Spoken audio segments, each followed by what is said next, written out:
Welcome to another Bible in a Year overview video. This is for April 16th through the 30th readings. Finish off the book of Judges, Ruth, 1 Samuel, Psalms 91, into the first verses of Psalm 104, and then Luke chapter 11, verse 37 to chapter 21, verse 4. So I'm going to work backwards, start with the Gospel, Psalms, and then the Old Testament readings, Judges, Ruth, and 1 Samuel. So just some overview of Mark. So Mark 11 into chapter 21. Most of this section is actually Jesus going up to Jerusalem. And so in this section, there's a lot of, actually chapter 9, verse 51 speaks of Jesus turning his face like flint to Jerusalem. And so this is most of what the section is Jesus going up to Jerusalem, and there's a lot of there's themes of being a disciple. So this is where we get the parable of the Good Samaritan, the parable of the prodigal son. There's a section on kind of prayer, kind of snippets of Jesus' teaching on prayer. Within there, the importance of perseverance, where your heart is, that's where your treasure is.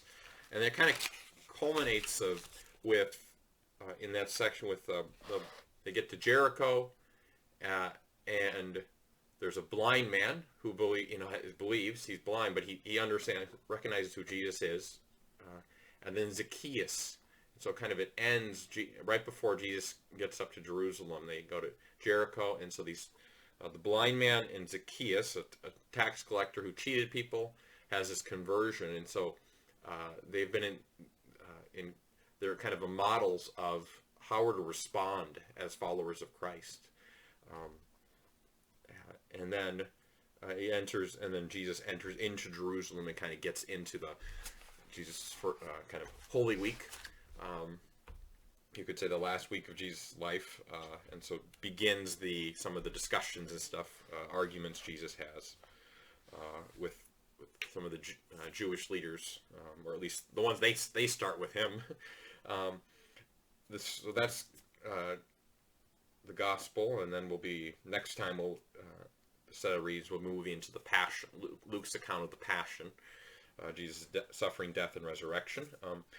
But moving to the Psalm 91 to 104, verse 13.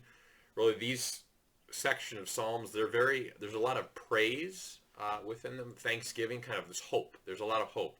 So 90, kind of the last section from about 73 to 90 are relatively kind of dismal. Like the fact is, it's in there seems to be the connection historically with the fall of Jerusalem back in 587 and the destruction of the temple. God, people were unfaithful.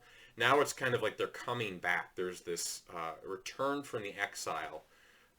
Many commentators point to there seems to be a parallel, and so there's this hope, renewed hope, and so there's a lot of joy, praising, and remembering, how we were unfaithful, and that's why we got in this mess to begin with. But there's these Psalms from 91 to 104. They're hope filled and kind of praising God, by and large. Obviously, there's sections of them that are kind of regret, lamenting, crying out to God, but the general thrust of them are kind of this uplift, hope, and praising God, hopeful praise.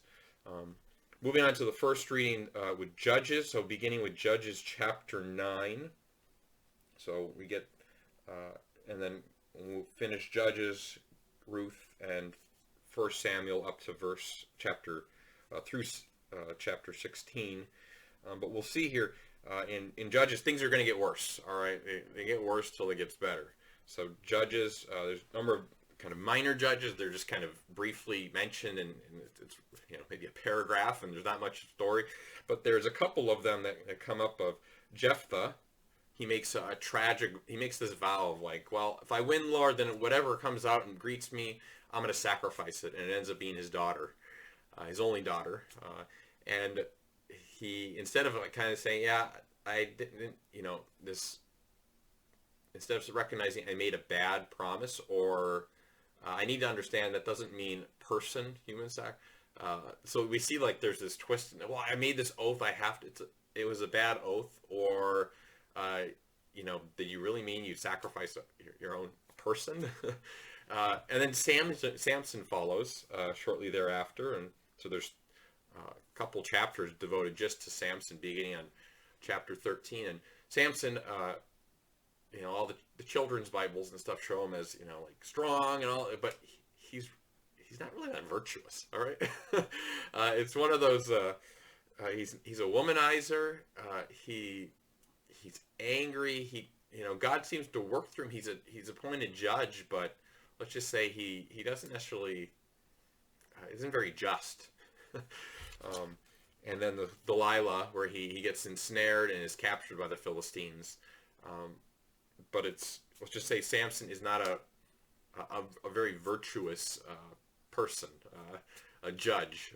And then from right after Samson, it even goes further downhill with Micah. There's this guy named Micah. There's this Levite where he's like, hey, you be my Levite, my priest, for kind of my own little worship thing. And then it kind of tailspins into kind of the Israel actually in chapter 20 coming to the point of starting war with one of the tribes. So the 11 tribes kind of almost exterminating the tribe of Benjamin. And so there's just kind of the moral chaos that takes place because they've turned away from the Lord, they aren't faithful, and they did whatever was right in their own eyes. Moral relativism, essentially. And it kind of decimates the tribes. They're kind of in chaos. But it moves on to Ruth, the next book, a very short book, but Ruth, where Ruth goes into the land of Moab with her two sons. They marry Moabites, Naomi and Orpah. Just fun fact or little fact, Orpah in Ruth actually is where I believe Oprah got her name, actually, but since Oprah is a misspelling of it, just FYI. But anyways, Naomi goes back to the land of Israel, because there was a famine, so that's why they went to Moab. Now she's going to go back, and Ruth wants to go with her, and she goes with Naomi back, and it's really there seems to be a sense of peace and justice in Bethlehem. That's where Naomi goes back. And then Ruth meets Boaz, who seems to be an upright man. So even in the midst of all, and this is during the time of the judge, so even in the midst of all the chaos, kind of more like on a bigger level going on, there's at least this pocket here, and perhaps other pockets, but in particular here in Bethlehem, there's this just man, and there's kind of a sense of order. And so Ruth marries Boaz, and they have a son named Jesse, who is the father of David, becomes the king, which leads into the book of Samuel, where Samuel is the last judge.